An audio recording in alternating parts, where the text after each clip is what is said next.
Hi, everybody. Welcome to CN Live here on NRATV. I'm Bill Whittle, sitting in for Colin Noir, who's a little under the weather today. Hopefully, we'll get him back tomorrow. But as usual, it's a pleasure and an absolute joy to be sitting in here, especially on a show like today where we have the kind of thing that I think is really fascinating.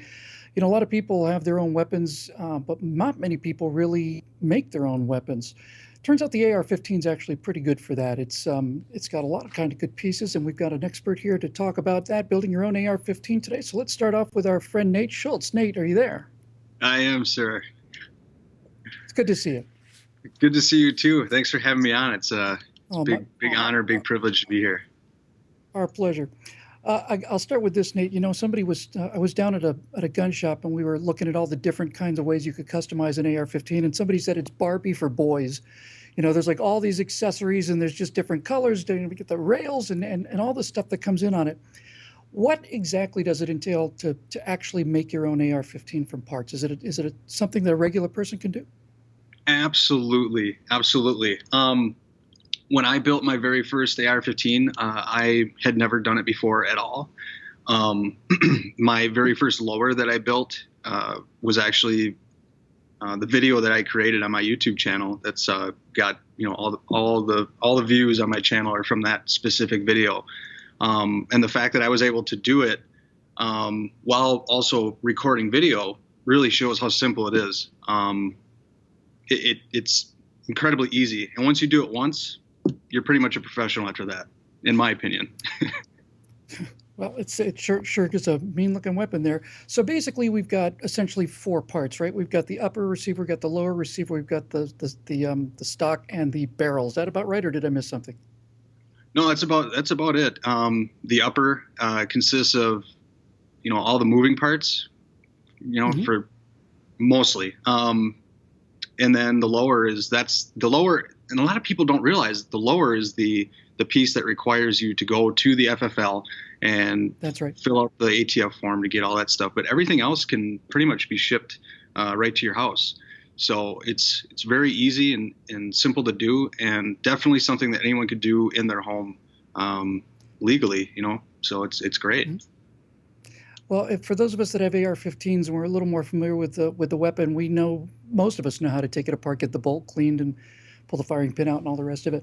So if you start out having an AR-15, it seems like it might be a little easier, right? You already know where the pins go and you know where the bolt carrier is and all the rest of it is. Do you find that people who've built the first one, or at least had some experience with an AR-15 to begin with, are a little more adept at putting together one from scratch? I would say so, yes, only because kind of where the parts go and things of that nature. But I can tell you, you're definitely going to launch some detents out into space the first couple of builds, because there's some Yeah, deep yeah, I ones that know exactly what you are mean. intention. Yeah, do So, it on a white sheet or something, because little tiny little pieces gonna end up on the floor. yep. Wow. But okay, so if you're basically familiar with an AR, then it's relatively straightforward. What about somebody who's never owned an AR-15? You mentioned the thing that is, I think, most surprising to people, was certainly surprising to me about the AR-15, is that the part that the government wants you to register is not the barrel and it's not the upper where the bolt is. They want you to register the lower half of the receiver. So does that mean how does that actually work? For example, let's say I wanted to build an AR-15 and I get the parts come in. Do I have to specially order the lower, or do I have to register it once it gets there? Well, as far as I know, there's no national registry, but you do have to go fill out the 4473 at your FFL. So, online has been great because you can go through and look at absolutely everything that you could want, probably more than any gun store is going to have as far as lower receivers go. And as long as you ship it to the FFL or your local gun shop, that's really all that's required, because you pay for it, you go there, you fill out the background check, you usually pay a transfer fee, and then you're able to take it home with you and start building. Yeah, that registration thing was a slip of the tongue on my part. I forget I'm dealing with people in the United States of America. I live in California, and I'm sure Americans don't have that particular problem. So you get your parts in one piece, and you basically got everything there. What do you think is the most challenging part of it? I've tried to take I swapped out my factory forward grip, and holding that retaining ring back is a bit of work. What's the hardest part, just mechanically in terms of your hands, would you say? Um, Probably the front pivot pin is always a little difficult because that's the one that if you don't have any special tools or anything, you're probably going to have to use a needle nose pliers while using a razor blade or something else to try and keep that detent in so you can put the pin in. It's almost like you need three hands, but Yeah. you know, if you get some inexpensive tools and stuff, it makes it a lot simpler and very easy. Okay, so well, how'd you get started in this? And is I would assume the AR-15 is your favorite weapon. It's certainly mine. Was there anything about that rifle that you particularly liked the first time you saw one? Well, definitely the modularity, the fact that I Yeah. can swap out things, change it, like you said, it's like, you know, the Barbie doll of guns. You can change its clothing, if you will. That's what I really enjoy. I mean, I started out with my very first AR that I built on Mega Arms receiver, upper and lower, and Wilson Combat trim rail, and it looks completely different now than it did then, and back in 2014 or 13, whenever it was. I got into it just because I was always an AK guy.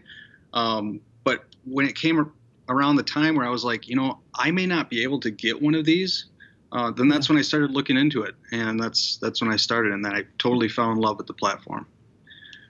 The Picatinny rail is just a real game changer, wasn't it? I mean, prior to that, you had the molded forward grip, and there were very limited number of places you could attach, scopes to, or lights, or laser designators, whatever. But once the rails came out, I've seen, I'm sure you have too. I've seen uh, photos on the internet that are gag pictures of like an AR with every single possible accessory on it. It looks like a transmission tower. You can't even see the barrel of the weapon anymore. What about the rails? Has that been a big part of the AR revolution? Because it certainly looks like it to me from the outside. Yeah, definitely. And then not only that, but with the rails, then now you have even more innovation, I guess, from Magpul. You got M-Lock, and Hmm. you know, it saves weight by removing some of the rails that you don't need, and you can put little sections where you want, or just direct connect devices.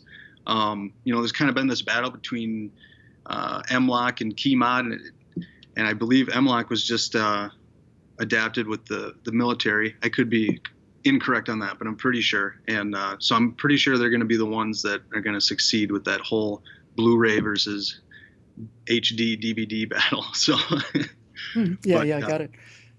So if you were recommending something for a person to build, I mean, it seems like the parts that are really significant that people may not have a super strong knowledge of is things like the barrel length, the twist.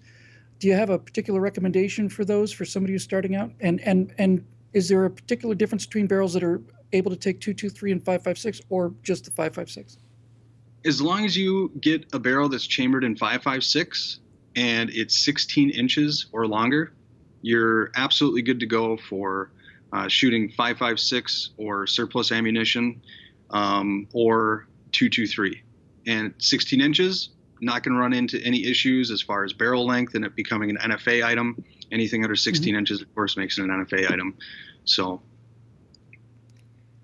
If you had to give somebody a heads up to start, Nate, if you let's say somebody's on fire to do this, where would you recommend, and where can we find your stuff on how to build these things? yeah, absolutely. So YouTube is a great place. I utilized YouTube. I utilized AR15.com. My videos have helped. I like to humbly say that thousands, if not tens of thousands of people do it. NSZ85.com is my website. Otherwise, youtube.com/NSZ85. I have all my videos there. But there's tons and tons of videos. Brownells has videos. Midway USA. The library is forever as far as that goes. There's been so many times when I'm holding a little pin or a part or something in my hand, and I said, I used to know where this thing goes. I don't know if I do anymore. And then the YouTube video comes right along and really helps you right out. Nate, it's great talking to you. It's really good to know that people can do this. A lot of time I fly home built aircraft, and sometimes it's the building of the thing that you love is as much fun, or even more fun sometimes, than actually going out and giving it a whirl.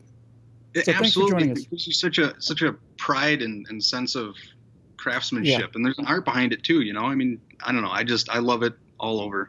It's great. it's obvious. Thanks for joining us, Nate. It's good to see you. Thank you, sir. All right, when we come back after the break, we'll be talking about the unholy alliance between the gun control lobbies and Hollywood culture mills, which are just over the hill. For me, I'm Bill Whittle, sitting in for Coley and Noir on CN Live here on NRATV.